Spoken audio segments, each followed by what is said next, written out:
하나님이 주시는 말씀, 너는 피투성이라도 살아있으라. 이것이 오늘 말씀의 주제입니다. 지금 사순절 기간입니다. 사순절이라 함은 우리 주님이 십자가에 죽으시는 날 그 전 40일을 의미합니다. 그래서 주의 십자가를 깊이 묵상하고 고난의 의미가 무엇이며 또한 그에 대한 하나님이 나에게 주시는 말씀이 뭔가를 깊이 묵상하는 날이 사순절의 날입니다. 무엇보다도 지금 이 강토가 굉장히 불 때문에, 산불 때문에 고통 속에 있습니다. 어서 완벽하게 진압이 되고 또한 이 산불 진압하면서 정말 안타까운 소방관이 또 이렇게 순직하게 되었습니다. 그 유가족들에게 하나님의 위로와 또한 은혜가 가득 임하기를 주 예수의 이름으로 축원합니다. 구약 성경에서 가장 손꼽히는 생생한 구절이 있는데 그것이 바로 오늘 구절 에스겔서 16장 6절입니다. 너는 피투성이라도 살아있으라. 참 하나님이 굉장히 극적이면서 그리고 생생하면서 어찌 보면 섬뜩한 이러한 이미지의 구절로 우리에게 말씀해 주는 것입니다. 어찌 보면 우리는 이 구절을 보고 내가 그랬지. 나는 과거에 내 몸, 내 영혼, 내 마음이 피투성이었어 라고 이야기하는 그 경험을 말하는 경험의 때가 분명히 있을 것입니다. 어느 누구도 전부 그런 때가 있었을 것입니다. 저 또한 그러합니다. 그리고 지금 그때를 당하고 있는 그러한 성도님도 있을 것입니다. 근데 주님이 말합니다. 지금 그대 피투성인가? 너는 피투성이라도 살아있으라. 그래도 살아라. 그래도 다시 살아가라. 오늘 이 말씀을 주께서 우리에게 전해주고 있습니다. 이 말씀의 교훈은 첫 번째, 피투성이가 된 우리를 하나님은 살리신다라는 것입니다. 이 말씀의 배경은 이렇습니다. 한 여자아이가 태어났는데 태도 자르지 아니하고 물로 씻기지도 아니하고 강보에 쌓이지도 않고 들에 그냥 내버려졌습니다. 비참하게 죽어가는 어린 생명이라는 것입니다. 4절 보겠습니다. 내가 난 것을 말하건대 내가 날 때에 내 배꼽줄을 자르지 아니하였고 너를 물로 씻어 정결하게 하지 아니하였고 내게 소금을 뿌리지 아니하였고 너를 강보로 싸지도 아니하였다니. 이렇게 버려진 아이. 그런데 한 어진 사람이 지나가다가 이 아이를 보게 됩니다. 불쌍히 여겨서 가슴에 껴안고 데려갑니다. 아마 집에 가서 이제 살리려고 하는 것입니다. 그런데 아이를 보니까 가녀린 끊어질 듯한 숨을 겨우 내쉬고 있는 거예요. 살 수 있을까? 그냥 죽는 것이 아닐까? 그는 그 아이를 끌어안고 말합니다. 너는 말이야 피투성이라도 살아만 있어라. 지금 피투성이라도 살아만 있어라. 6절 내가 내 곁으로 지나갈 때 내가 피투성이가 되어 발짓하는 것을 보고 내게 이르기를 너는 피투성이라도 살아있으라. 다시 이르기를 너는 피투성이라도 살아있으라 하고 그렇게 이야기하고 갑니다. 참 애절한 구절 아닙니까? 저는 하나님이 이렇게 표현하시는 것을 보고 이런 것을 느꼈습니다. 주님은 피투성이가 된 우리를 이해하고 계시는구나. 충분히 이해하고 계시는구나. 그리고 그 피투성이라도 살라고 말하고 있구나. 그는 기어이 아이를 살려냅니다. 그리고 왕후처럼 존귀한 모습으로 기르게 되는 이야기. 그게 오늘 본문의 이야기입니다. 하나님은 버려진 아기 같은 우리들 그리고 이스라엘을 불쌍히 여기셔서 살려내고 하나님의 존귀함으로 양육하셨다라는 것입니다. 피투성이가 된 우리들, 우리가 그런 경험이 있지 않습니까?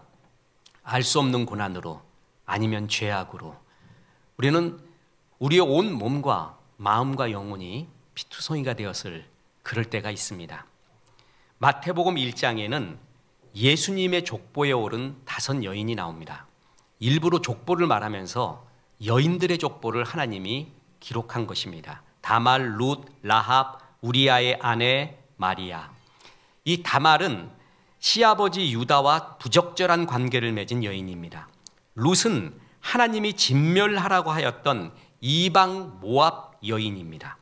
라합은 여리고성의 거리의 여인이었고 우리아의 아내는 다윗과 부적절한 관계를 맺은 부정한 여인입니다. 5명의 여인들 중에 마리아 하나 빼놓고, 그러나 마리아도 다른 관점으로 보면은 아직 처녀의 몸으로 잉태한 사람입니다. 그러니 얼마나 지탄을 받고 수많은 손가락질을 당했겠습니까? 한마디로 여기 나오는 여인들은 전부 피투성이었습니다. 그래도 살아갈 수밖에 없는, 부끄럽고 창피하고 지탄받고 그런 상태로 살아갈 수밖에 없는 그런 사람을 향해 말합니다. 피투성이라도 살아라. 죽지 마라. 피투성이라도 또 다른 인생을, 하나님이 주시는 축복의 인생을 살아라. 이렇게 말하는 거예요. 저도 어느 날 이 말씀을 듣고 그렇게 좋을 수가 없었습니다. 그냥 이런 화창한 봄날에 이런 말 보면 왜 이렇게 섬찟한 말이 나올까? 피가 뭘까? 투성이는 뭘까? 이러는데 진짜 고난의 그 순간에 있잖아요. 그런 과격한 말도 나와요. 하나님 앞에 울부짖고 신음소리밖에 낼 수 없고 막 그럴 때가 오거든요. 그럴 때 주님이 너는 지금 피투성이니? 피투성이라도 살아나라. 살아야 된다. 이런 말이 그렇게 위로가 될 수가 없었습니다. 참 좋아하는 말씀이었습니다. 우리는 멋진 1절의 인생을 생각합니다. 근데 대부분 1절의 인생을 살지 않고 2절의 인생을 사는 경우가 대부분입니다. 2절도 아름다운 것입니다. 1절만 아름다운 것이 아닙니다. 저는 어느 날 2절 노래 가사 중에 2절이 이렇게 아름답구나 라는 것을 느낄 때가 많았습니다. 여러분, 목포의 눈물이라고 이난영 씨가 부른 노래 아세요? 거기 처음이 어떻게 됩니까? 사공의 뱃노래 이렇게 나가잖아요. 그 노래만 좋은 줄 알았더니 2절에 이런 가사가 나옵니다. 300년 원한 품은 노족봉 밑에 님자치 완연하다 애달픈 종조 유달산 바람도 연산강을 아느니 님 그려 우는 마음 목포의 노래. 2절이 더 좋아 나는. 사공의 뱃노래 이거보다도 2절이 더 시적이에요. 그리고 더 인생의 깊이가 여기 있는 것 같습니다. 이거를 만약에 1절로 했어도 충분하다고 봅니다. 그리고 이런 2절 가사도 있습니다. 여러분 애수의 소야곡이라고 아십니까? 거기에 2절에 이런 것이 나옵니다. 차라리 잊으리라 맹세하건만 못생긴 미련인가 생각하는 밤 가슴에 손을 얹고 눈을 감으면 애타는 숨결마저 싸늘하구나. 보세요. 미련을 가리켜 못생긴 미련이라고 합니다. 저는 미련의 생김새를 이처럼 잘 표현하는 것을 저는 어느 시에서도 보지 못했습니다. 미련은 못생겼대요. 그리고 게다가 애타는 숨결마저 싸늘하다고 합니다. 참 멋진 2절입니다. 우리는 1절만 생각합니다. 그리고 1절의 인생만 최고라고 여깁니다. 그렇지 않습니다. 2절도 있습니다. 1절을 멋지게 살려고 하는데 피투성이가 돼버렸어요. 알 수 없는 고난이 임할 수도 있고 내가 잘못한 것 때문에 임하는 고난이 있을 수도 있어요. 그러나 어찌됐든 망가져버려요. 그래서 내 인생이 여기서 끝나는 것이 아닌가. 나는 이렇게 피 흘리는 채로 그냥 끝나버리는 게 아닌가. 그때 주님이 그렇습니다. 진짜 고비가 있구나. 피투성이라도 살아만 있어라. 일단 살아라. 내게 부르짖고 살아라. 그리고 하나님이 그 피를 씻어주십니다. 그리고 새로운 2절의 인생, 주의 은혜로 왕후같이 1절에 그 전에 생각지도 못한 그냥 버려진 인생이 아닌가라고 싶은데 다시 새로운 인생을 주께서 우리에게 주시는 축복의 은혜의 말씀이 바로 지금 오늘 에스겔서의 말씀입니다. 자, 들어보십시오. 우리 세상에 나오는 신문 기사들은 싸늘하게 그지없습니다. 로미오와 주리엣 잘 알잖아요. 그것을 신문 기사로 2줄로 쓰면 이렇게 됩니다. 베로나의 연인들의 비극적인 결말. 연인이 죽었다고 5인 후에 청년이 목숨을 끊음. 그의 운명을 확인한 후 처녀도 자살. 그냥 이걸로 끝나요. 2줄로 끝나요. 안나 까레리나 아세요? 한 줄로 끝납니다. 젊은 부부가 가정 불화를 이유로 열차 밑으로 몸을 던져 사망. 안나 까레리나 이야기. 보바리 부인 이야기는 이렇게 씁니다. 젊은 부부가 가정불화를 이유로 프랑스의 지방 도시에서 빗소를 음독하고 사망. 그냥 이렇게 말해요. 틀린 말 아니죠? 세상은 마음을 싫지 않습니다. 진주보다 더 고운 눈물과 사랑과 애상함을 담고 있는 이야기도 그냥 한 줄 마음을 빼버린 객관적 기사로 쓰면 무미하기 그지없습니다. 아무것도 아닙니다. 나는 정말 하고 싶은 얘기 많은데 세상 사람들은 내 마음을 받아주지 않습니다. 그냥 객관적으로 냉랭하게 그렇게 볼 뿐입니다. 여러분, 추억에서 마음을 빼면은 그냥 기억이 됩니다. 추억은 너무 아름답습니다. 근데 거기서 마음을 빼버리면 그냥 기억일 뿐이에요. 사랑하는 아내, 와이프, 아내에서 마음을 빼잖아요. 그러면 안해가 돼. 나 아내. 마음이 들어가야지 아름다운 거예요. 그런데 세상은 마음을 빼버립니다. 왜 그런지 아세요? 마음을 넣기가 싫어요. 귀찮아요. 마음을 쓰기가 싫다라는 것입니다. 그래서 사람은 그냥 기억만 합니다. 누가 어려운 일이 당하면 객관적으로 말해요.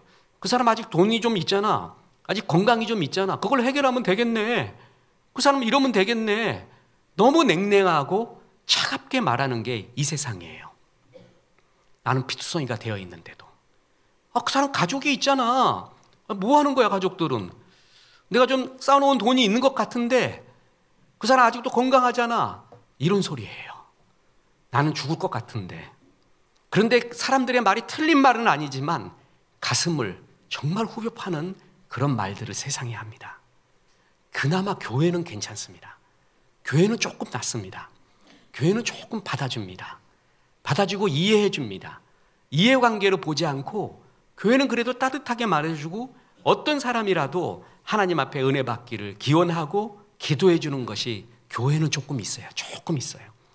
그냥 일을 하는 것도 보면은 우리 세상 회사 같으면 벌써 잘렸어도 교회에서는 그래도 버텨나가요. 은혜로 버틸 수도 있어요. 그냥 그럴 수 있어요. 그런데 완벽하진 않아요. 완벽하게 마음을 주는 것, 그게 주님밖에 없습니다. 그런데 저는 이것을 이어갑니다. 주님이 얼마나 힘들었을까? 피투성이가 됐잖아요. 그러면 그를 받아주고 세워주기 위해서는 자신도 피투성이가 돼야 돼요. 그래야 이해할 수가 있어요. 그렇지 않으면 사람이 마음이 가지 않잖아요. 그러면 냉랭한 객관적인 말만 계속 늘어놓습니다. 그래서 그 사람을 치유할 수가 없습니다. 저는 목회하면서 그냥 이러면 좋겠다라는 생각을 한 적이 많아요. 나 설교만 딱 하고 그리고 성경 공부만 딱 하고 땡 하고 그때부터는 산수유 보러 가고 진달래 보러 가고 그냥 놀러 가고 생각이 끊어졌으면 좋겠다. 그럴 때가 많아요. 왜냐하면은 마음 쓰는 게 힘이 들어서 그래요. 마음을 쓰잖아요, 성도한테. 그럼 힘이 들어요. 마음도 힘이 들고요. 실제적으로 몸도 아파요. 제가 얼마나 잘 먹는 줄 아세요? 저는 사막의 사바나의 하이에나입니다. 하이에나. 목사님 뭘 좋아하세요? 그냥 물어볼 필요가 없습니다. 솥에 들어갔다 나온 거 다 먹습니다. 그냥 어떤 거든 다 잘 먹습니다. 잠이요? 정말 잘 잡니다. 몸만 기대면 잡니다. 그런 사람이에요. 근데 신경을 쓰잖아요. 그럼 내가 잠을 못 자요. 그리고 밥도 정말 맛이 없고 껄끄러웠고 못 먹겠어요. 그래갖고 물만 마실 때가 있어요. 어느 때 그런 줄 아세요? 마음을 쓸 때예요. 마음을 줄 때예요. 그때는 힘이 들어 죽겠어요. 내가 못 견디겠어요. 그래서 참 이렇게 가기 싫다. 그런 마음이 들 때가 사실 많이 있습니다. 그리고 깊이 생각이 나요? 그럼 잠이라도 달콤하게 자야 되는데 꿈에도 그분이 나타나요. 그래가지고 이야기도 하고 일어나 보고 마음을 쓰는 거예요. 근데 나만 그런 줄 알았더니 목회자가 다 그런 거예요. 이게 바로 목회구나. 저는 우리 동료 목회자를 만나면 너무 좋은 게 몇 가지가 있는데 그 중에 하나는 술 먹으러 가자, 담배 피러 가자, 그거 안 해서 너무 좋고 일단 그리고 너무 잘 먹어. 참 인생의 행복이 거기에 있다는 듯이 온 하늘 다 풀듯이 뭐든지 다 잘 먹는데 나도 빨리 먹는 편이에요. 군대에서 배운 건데 집사람이 나보고 빨리 먹지 말해. 내가 제일 늦어. 거기는 먹는 게 아니라 흡입이요, 흡입. 그리고 회를 먹는다면은 나는 하나를 이렇게 해가지고 간장에 살짝 찍어 먹습니다. 거긴 기본이 목사님들 3개를 집어, 3개. 3개를 집어서 초고추장을 찍는데 나는 초고추장 하나를 못 써요. 다 먹는 때까지. 이분들은 5개를 써요. 계속. 그래서 이만큼 퍼가지고 그냥 넣어. 그래서 야, 너 주의 은혜로 정말 잘 먹는다. 그리고 또 하나 잘하는 게 찬송을 잘해요. 찬송 참 잘합니다. 목사들끼리 모여 찬송하면은 진짜 은혜가 돼요. 그리고 축복 기도를 많이 해요. 이렇게 모이면은 오늘은 김 목사가 하지. 그리고 기도를 하면 그 기도가 그렇게 은혜가 돼요. 정말 가슴에 찡찡 울리고 눈물이 나올 정도로 은혜가 돼요. 교회에 왔어요. 그럼 무조건 본당에 와요. 일단 본당에 와서 축복 기도를 합니다. 그리고 다른 일을 하지요. 이런 습관화되어 있는 경건성, 그런 것들이 너무 좋아요. 그렇게 대화하다 보면 막 개걸스러운 대화하지요. 옛날의 이야기, 내복 입고 축구했던 이야기, 축구복 없어갖고 난 그 신형 축구복인 줄 알았지 내복 입고 와서 하더라고. 그런 이야기, 그리고 막 웃겨 죽어요. 이야기하다가 보면.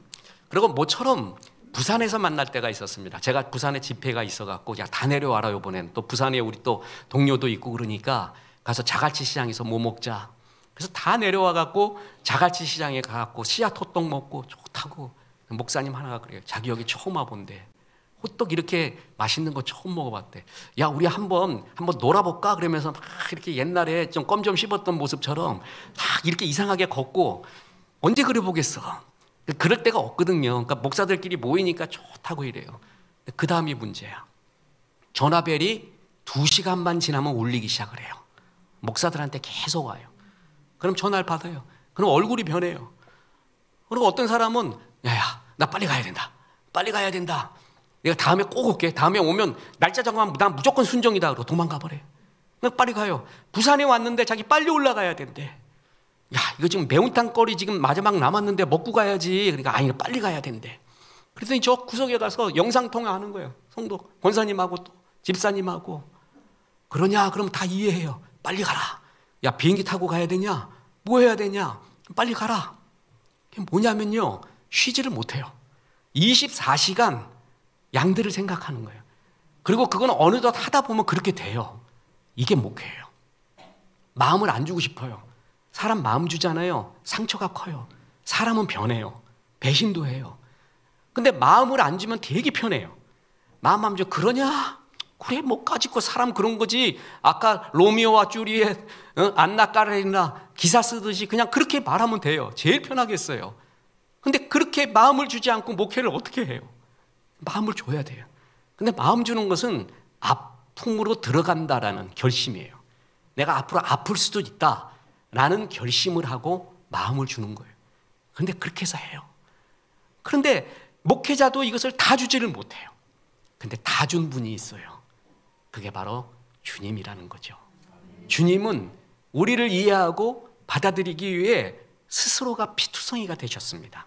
그래서 이사야 53장 3절에 보면 이런 구절이 나옵니다. 그는 멸시를 받아 사람들에게 버림받았으며 간고를 많이 겪었으며 질고를 아는 자라. 마치 사람들이 그에게서 얼굴을 가린 것 같이 멸시를 당하였고 우리도 그를 귀히 여기지 아니하였도다. 멸시, 버림받은 간고를 알고 질고를 알았대요. 사람들이 그에게서 얼굴을 가리는 것 같이 문둥병 취급당했대요. 거절당한 거죠. 사람이 내가 오면은 반갑고 막 이래야 되잖아요. 그런데 투명인간 취급해요. 그냥 아무것도 아닌 것처럼 그냥 일부러 왕따도 시켜버려요. 막 그런 것을 당하신 거예요. 간고를 알았대요. 마크오브라고 원어에 돼 있는데 실제 육체적이고 정신적인 고통과 슬픔을 아셨다는 거예요. 정신적인, 몸이 아플 때 오는 정신적인 무너짐, 고통, 그죠? 그 싸늘함, 그 병원 가서 그 달그닥 소리 아세요? 그리고 누워 있을 때의 그 마음, 그때의 고통, 나의 미래는 있는 것인가? 믿습니다 해도 잘 안 되는 그 고통, 그 슬픔, 정신적, 육체적 아픔을 아셨다는 거예요. 그리고 질고를 알았대요. 이 구절이 기가 막힙니다. 이 질고가 히브리어로 홀리인데 육체적인 병을 의미합니다. 그래서 어떤 구약학자 중에서는 예수님은 평생 육체적인 무슨 병을 안고 계셨다는 거예요. 그는 정신적 아픔도 육신적 질병의 아픔도 알고 계시다라는 거 얘기입니다. 전문가들은, 전문 상담가들이 제일 많이 듣는 소리가 뭐냐면 당신은 이해하지 못해요 라는 말이라고 합니다. 진짜 이해 못합니다. 목사도 많은 직간접 경험을 하거든요.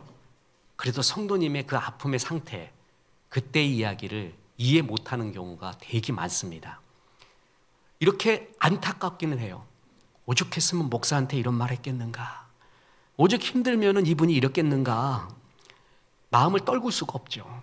그죠? 그게 이제 목자한테 와갖고 양이 이야기를 하는데 오죽하면 그러겠는가 이해해요. 그 마음을 이해하는데 공감을 못하는 거예요. 내가 그것을 당해보질 않아가지고. 그래서 이해 못하는 경우도 있는 거예요. 안타깝지만 말이에요. 그런데 예수님은 거의 모든 것을 다 겪었대요. 완전체로 오시지 않고, 그것도 고통 속에 있는 아기로 이 땅에 불완전한 존재로 왔습니다. 태어나자마자 여러분, 인생이 아무리 고달프고 힘들어도 마구간에서 태어난 사람이 있어요. 여기 지금 우리 성도님 중에 마구간에서 태어난 적이 있냐고요. 앰뷸런스에서 태어난 사람도 있고, 심지어는 원산인가요? 그 배 타고 지금 피난민 배 타고 배에서 태어난 사람도 있죠. 그 김씨 형제들 말이에요. 기구하게 태어난 사람이 있어도 마구간에서 태어난 사람은 없습니다. 주님은 그렇게 태어나셨어요. 헤롯이 던지는 살육의 칼을 피해 어렸을 때부터 도망 다녔어야 돼요. 그는 처음부터 고통이었고 마지막까지 고통이었어요. 그래서 우리를 이해하십니다. 많이 이해하십니다. 피투성이가 된 우리, 어쩔 수도 없는 우리의 상태를 잘 이해해 주세요. 그래서 이렇게 말합니다. 히브리서 4장 15절, 우리에게 있는 대제사장은 우리의 연약함을 동정하지 못하실 이가 아니요 모든 일에 우리와 똑같이 시험을 받으신 이로되 죄는 없으시니라. 그러므로 우리는 긍휼하심을 받고 때를 따라 돕는 은혜를 얻기 위하여 은혜의 보좌 앞에 담대히 나갈 것이니라. 저는 이 구절이 주님이 우리를 이해한다는 구절이거든요. 근데 우리가 하나님을 바라볼 때 두 가지로 바라봐요. 뭐냐 하면은 능력의 하나님, 그리고 나를 이해해 주시는 하나님, 두 개로 봐요. 근데 대부분 우리가 원하는 거는 능력의 하나님입니다. 내 문제를 해결해 주는 하나님을 원하는 거예요. 그런데 주님은 뭐라고 말하냐 하면, 그런 능력의 하나님이기도 하지만 이해해 주는 하나님을 또 말하고 있어요. 십자가에서 당신 너와 똑같이 십자가에 달린 아픔, 고통 속에 있었던 하나님의 이야기, 능력의 하나님, 문제를 해결해 주는 하나님뿐만이 아니라 우리가 믿는 하나님은 너와 똑같은 고통을 당했다라는 거예요. 사람이 말해요. 진짜 마음이 아프잖아요. 그러면 돈도 모두 다 필요 없고 이 마음만 좀 정말 시원하게 회복되고 치유되면 좋겠다, 이런 마음이 들 때가 있습니다. 주님은 그때 이해를 해주시는 거예요. 네 마음을 공감하시고 나도 이런 경험, 이런 아픔을 당했다라는 겁니다. 그래서 너를 충분히 이해하니까 은혜의 보좌 내 앞에 언제든지 와라. 내가 너는 받아줄 수 있다, 이거예요. 이게 얼마나 좋은지 모릅니다. 나를 이해해 주는 분, 사랑해주고 그리고 마음을 주시고 있는 분, 하나님은 그런 존재요. 예수님이 그런 존재였다. 그래서 피투성이가 된 나를 살리시고 공감해 주시는 하나님, 그게 십자가에 달리신 우리가 믿는 하나님이라는 겁니다. 그런데 또 하나의 교훈이 있습니다. 결론입니다. 그 사랑을 배신하지 말라라는 것입니다. 저는 찬송 중에 참 좋아하는 게 있어요. 확실히 올드가 돼서 그런지 우리 집사람이 그래요. 제발 그런 기타 주법으로 치지 말래. 그건 그렇게 치는 게 아니래. 그게 어때서 내가? 그건 내가 되게 은혜스러운데 그건 당신 착각이고 그건 그렇게 치는 게 아니래요. 뭐 주를 찬양, 뭐죠? 손을 들고 찬양, 그거는 당신 옛날에 예수전도단 했던데 그 주법으로 치는 게 아니래. 그건 또 달리 쳐야 되는데, 나는 암만 생각해도 내 주법이 맞는데.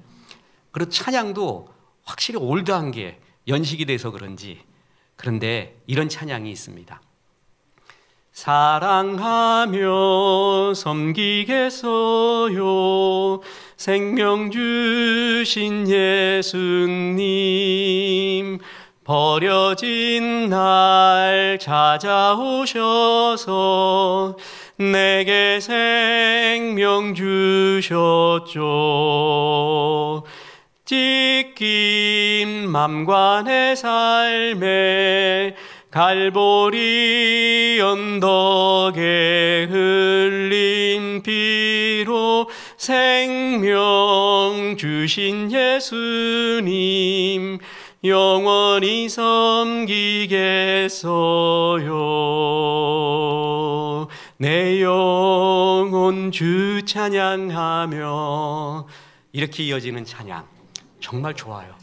이거는 언제 불러도 가슴에서 눈물이 나와요.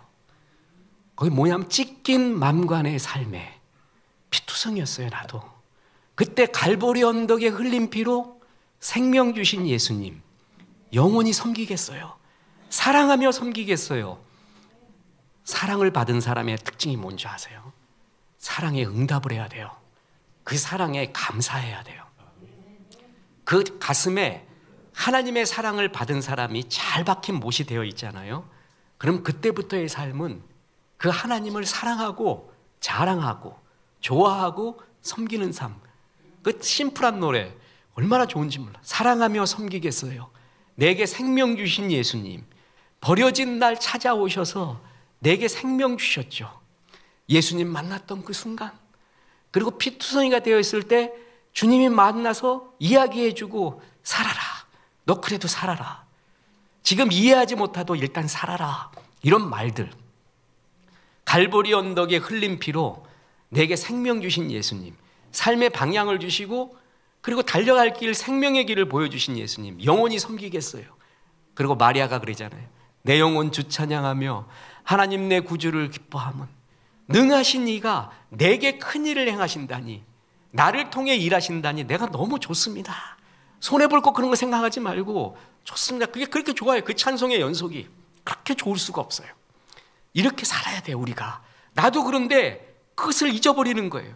그 사랑의 감격을 잊어버리고 사랑하며 섬기겠어요라는 마음을 잊어버리고 그 미친 하나님의 사랑을 체험도 하고 가슴에 있었음에도 불구하고 자꾸 딴 생각하는 거예요.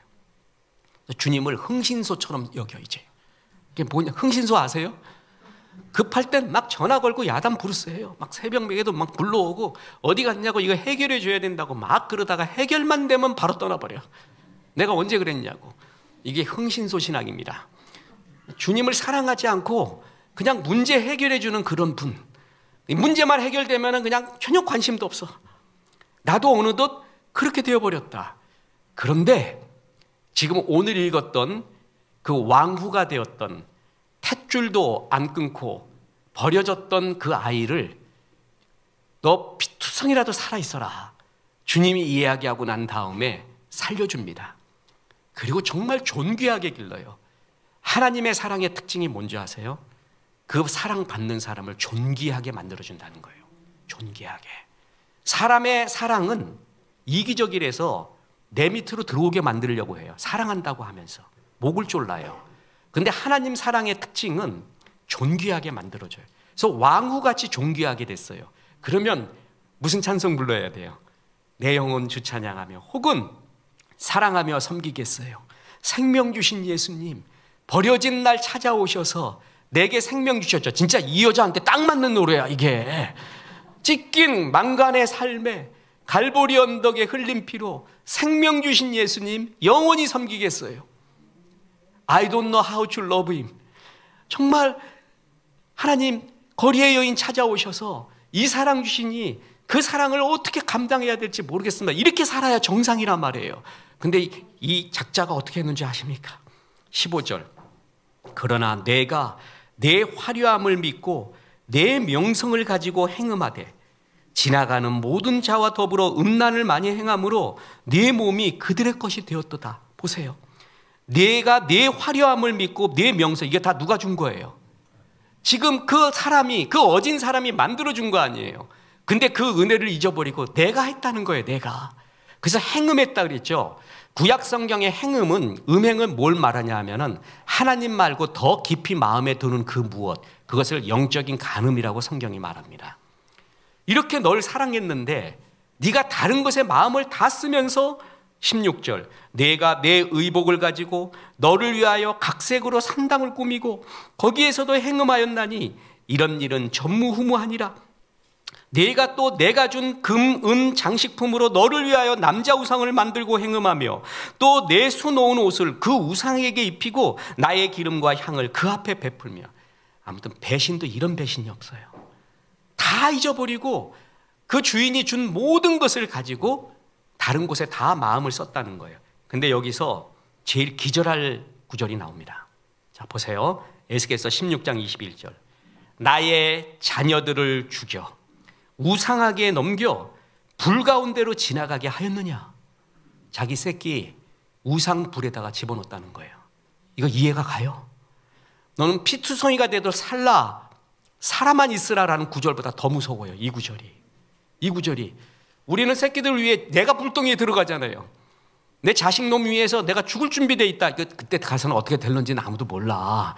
그런데 그런 마음 다 품잖아요. 그게 부모란 말이에요. 그런데 자식을 불로 던져요? 이건 미쳤지요. 전 이 구절 보고 생각을 했습니다. 도대체 뭐에 미쳤기에 자식까지 태워 죽이는가? 아니, 사람이 미치면 이렇게 될 수 있을까? 이거 미친 거예요.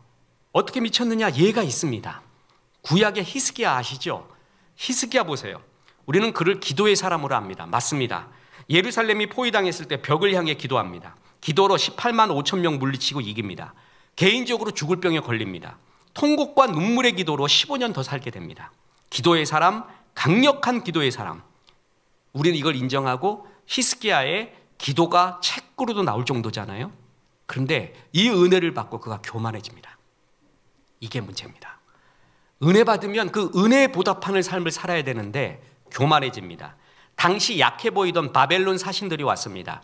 그 아수르 막강한 군대를 이 연약한 이스라엘이 이겼다고 있을 수 없는 일이야. 비밀이 뭐가 있을까? 정탐하러 왔습니다. 그때 히스기야가 이렇게 말하면 돼요. 야훼 하나님이 있습니다.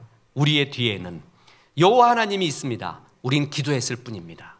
그러면 이 바벨론 사신이 이거는 가늠할 수 없는, 측정할 수 없는 무한한 힘이에요. 겁나서 돌아갔을 거예요. 그런데 하나님 얘기 하나도 안 씁니다. 그리고 보잘것없는 무기고, 그리고 내탕고, 자기의 그 어떤 창고 다 열어서 봤지 이게 내가 갖고 있는 거야, 이런 자랑하고 앉았습니다. 바벨론 사신이 얼마나 웃었을까요? 야, 그거는 말이야, 지금 우리가 갖고 있는 거에 비하면 100분의 1도 안 돼. 니네는 쳐도 되겠다. 그 의식 갖고 돌아가는 거예요.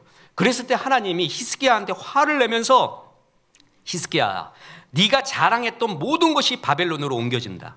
네게서 태어날 자손이 끌려가서 바벨론의 환관이 될 것이다. 이렇게 이사야를 통해 말합니다. 그러면 여러분 묻습니다. 히스기야는 기도의 사람이죠. 이 말 들으면 상식적으로 우리가 어떤 예상을 합니까? 회개죠. 그전에는 살려달라는 기도였고요. 지금은 무슨 기도예요? 회개죠. 정말 잘못했으니 한 번만 용서해 주십시오. 옷을 찢고 죄를 뿌리고 금식하면서 하나님 정말 한 번만 용서하십시오. 다시는 안 그러겠습니다. 이거 아니에요. 당연히. 그런데 그의 기도는 예상밖에 아니라 이해할 수가 없습니다. 자, 보세요. 이사야 39장 8절. 히스기야가 이사야에게 이르되 당신이 이른바 여호와의 말씀이 좋소이다 하고 또 이르되 내 생전에는 평안과 견고함이 있으리로다 하니라. 우리 끌려가요? 그리고 다 우리가 갖고 있었던 거 다 갖고 갑니까? 하나님이 당신 통해 말씀한 거니까 맞는 것 같습니다.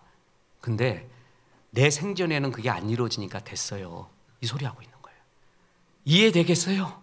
이런 기도를 했다는 게 이해가 돼요? 미쳤죠. 미친 거예요. 나 때문에, 왕인 나 때문에 지금 나라에 갖고 있는 모든 게 바벨론으로 가고 우리의 자식들도 전부 바벨론 가서 환관된다고 하면 뒤집어져야지요.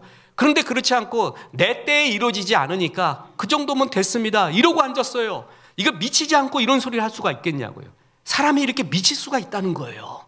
성경을 보면은 몰록 신에게 지금 에스겔서에 나오는 이 은혜를 받은 여인이 자기의 자식을 그런 우상의 제물에 불로 태워 죽이는 그런 미친 현상이 있을 수 있다는 거예요. 사람이 뭔가에 미치면 이렇게 되는 거예요. 그야말로 헷가닥하면 이렇게 돼요. 히스기야가 그런 소리를 냈습니다. 신약에 보면 가룟 유다가 그렇습니다. 가룟 유다는 굉장히 똑똑한 사람입니다. 사도 중에 12사도 중에 베드로님한테 안 맡겨. 이 사람 그냥 구구단이나 제대로 할까 모르겠어요. 그냥 아직 범사에 학문이 없어서 맨날 빵꾸 날 거예요. 제일 똑똑하고 믿을 만한 사람이 가룟 유다였어요. 심지어는 이 중에 배신자 있다, 내가 떡 주는 자 그치다라고 얘기해서 유다한테 떡을 줘도 사람들이 안 믿었어요. 그 정도로 가룟 유다가 신뢰를 받는 사람이었어요. 근데 그는 끊임없이 처음부터 끝까지 돈이었습니다. 촉이 좋았어요. 돈에 대한 촉이 있었어요. 예수님 쫓아다니면 미래가 보였어요. 뭔가 한 자리 할 것 같아요. 그래서 따라다닙니다. 돈을 훔칠 기회가 있었는데 그 마리아라는 작자가 향유 옥합을 다 깨뜨려가지고 다 부어버렸네. 그러니까 뭐라 그랬냐면 자기 속내가 드러나고 있어요. 뭐냐면 그거 왜 깨뜨리냐, 팔아, 나한테 주면 내가 팔아서 가난한 사람 나눠주지, 이런 소리 앉았고, 성경은 그 구절에 대한 해석을 뭐라 그래요? 해설까지 썼잖아요. 저는 도둑이라, 그 돈 훔치고 싶었다라고까지 말하잖아요. 돈에 미쳐 있었던 사람이에요. 그리고 여러분 아세요? 12사도 중에 십자가를 제일 먼저 이해한 사람 가룟 유다였습니다. 다른 사람들 이해를 못했어요. 유다는 예수님이 십자가에 달린다는 것을 제일 먼저 이해합니다. 그래서 그 다음 행동이 뭔지 아세요? 베드로 같은 경우에는 개념 없잖아요. 그냥 주님 사랑하는 그거 하나잖아요. 그래서 잡으러 온 그런 병정, 그 말고의 귀를 내리치잖아요. 그냥 칼로 들어서. 그 정도였단 말이야. 그런데 유다는 제일 먼저 알았어요. 그래서 그 다음 행동이 뭔지 아세요? 은 30에 스승을 팔아버립니다. 예수님 따랐던 것도 돈 때문입니다. 배신도 돈 때문에 합니다. 미쳤어요. 하나님의 아들 메시아가 와서 그 사람들에게 베푼 사랑과 기적을 봤어요. 그 똑똑한 머리라면은 하나님의 아들, 아니 하나님 아니면은 저런 일을 할 수 없다는 거 알았을 거예요. 옆에서 봤을 것이에요. 그런데도 돈이 더 좋았어요. 그래도 더 돈이 좋았어요. 돈 때문에 따라가다가 훔칠 기회도 없어지고 이제 십자가에 죽는다 그러니까 은 30에 팔아버립니다. 미친 거죠. 우리 이런 걸 이야기할 때 미쳤다 그러잖아요. 사람이 미칠 수가 있어요. 획가닥 하면은 지금 자기 자녀를 불러 태우듯이 이렇게 타락에 빠질 수도 있어요. 사람이 이럴 수도 있습니다. 다시 에스겔서 16장 21절. 나의 자녀들을 죽여 우상에게 넘겨 불 가운데로 지나가게 하였느냐. 우리가 이 정도는 아닐 겁니다. 그런데도 어느덧 그 사랑의 마음이 희미해집니다. 그리고 딴짓을 하기 시작합니다. 주님이 아닌 다른 곳에 마음을 더 쓰기 시작합니다. 주님이 말하는 영적 간음이라는 것은 이거예요. 진짜 주님보다 더 마음 깊이 생각하고 있는 그 무엇, 오직 그것만 생각하는 그 무엇, 그게 영적 간음이에요. 근데 어느덧 우리도 이 사랑을 입고 그렇게 가지 않았는가. 저는 목회에서 제일 힘든 게 마음 지킴이라고 봅니다. 그거 쉽지 않습니다. 눈앞에 유혹이 있습니다. 손만 뻗으면은 진짜 이 유혹을 잡을 수 있을 것 같아요. 그리고 신부는 얼마나 편할까 가끔 그런 생각해요. 신부는 자기 혼자 죽으면 돼요. 그죠? 가족이 없어. 근데 목사는 가족이 있어요. 가족. 처자식 그야말로 애새끼들하고 처자식이 있단 말이야. 다. 나 혼자 죽을 수가 없는 거예요. 그죠?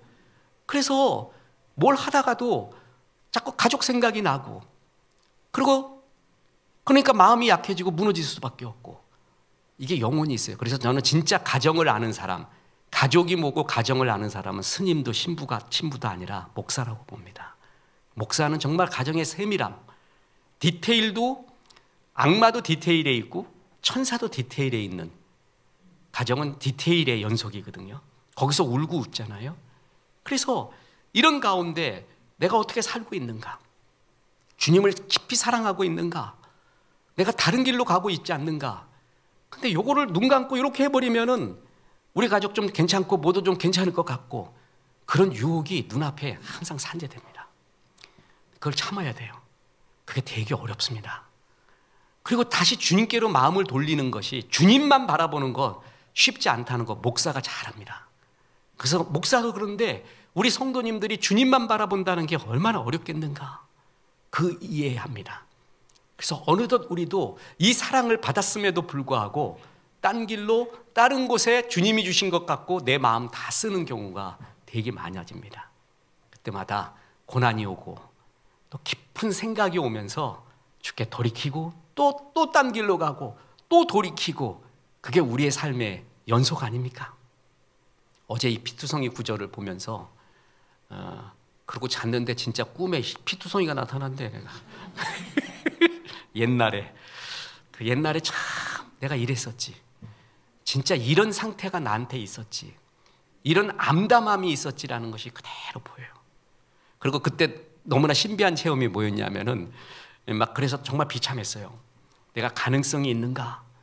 어떻게 살아야 되겠는가? 막 그랬는데 영화를 봤는데 그 영화가 호러 영화도 아니라 무슨 영화였는데 거기에 그 주인공이 그렇게 돼지핀가 뭔가를 확 뒤집었어. 그래갖고 막 이게 어떡한가 막 이러고 있는 거예요. 또 하필 또 그때 그걸 보냐 내가. 그래가지고 저 모습이 내 모습이다. 그런데 그 후에 에스겔서 이 16장 말씀이 너는 피투성이라도 살아있어라. 그 말이요, 내가 너한테 은혜 줄게 염려 마라 이 말보다 그렇게 좋을 수가 없어요. 나를 이해하는 말이었어요. 내가 이렇다라는 거를. 그래도 살아있어라, 주님이 은혜 준다, 그 말이 그렇게 좋을 수가 없고 그래서 찬송하며 살았습니다.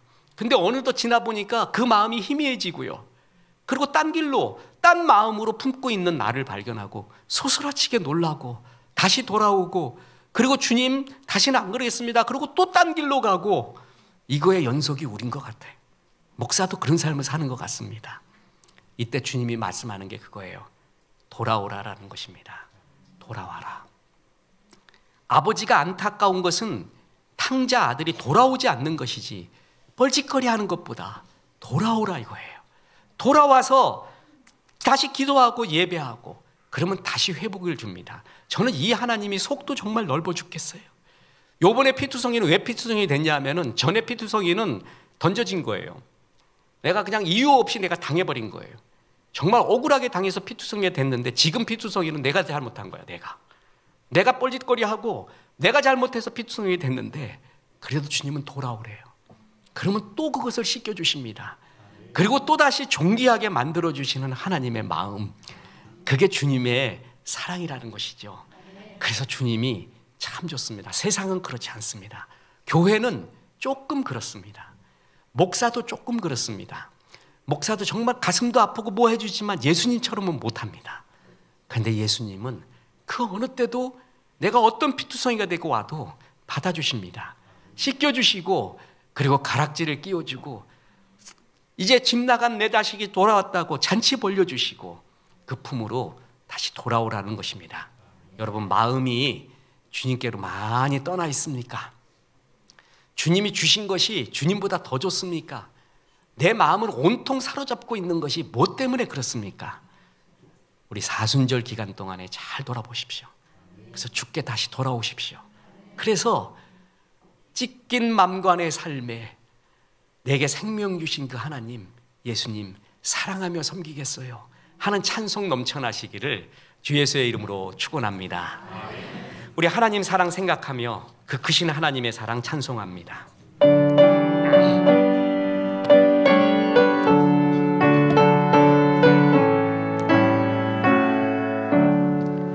그 크신 하나님의 사랑 말로 다 형용 못하네. 저 높고 높은 벽을 넘어 이 낮고 낮은 땅 위에 죄악한 영혼 구하려 그 아들 보내사 완복죄를 삼으시고 죄 용서하셨네. 하나님 크신 사랑은 측량다 못하네. 영원히 변치 않는 사랑 성도여 찬양. 3절입니다. 하늘을 두루마리 하늘을 두루마리 삼고 바다를 먹물 삼아도 한없는 하나님의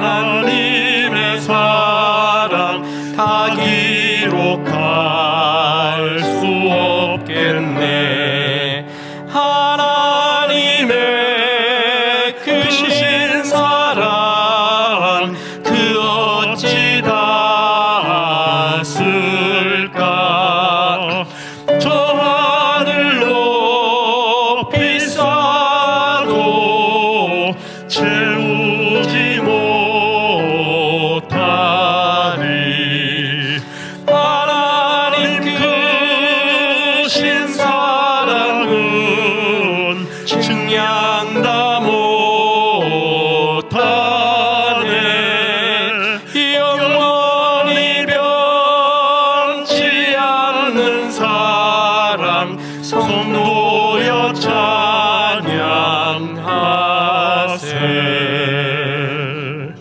이제는 우리 구주 예수 그리스도의 은혜와 하나님의 크신 사랑과 성령님 큰 환난 중에 주께 부르짖으라 말씀하심이 이 말씀에 아멘한 성도들에게 함께 하셔서 이제부터 끝날까지 크신 영광 받으시옵기를 우리 구주 예수 그리스도 이름으로 축원하옵나이다.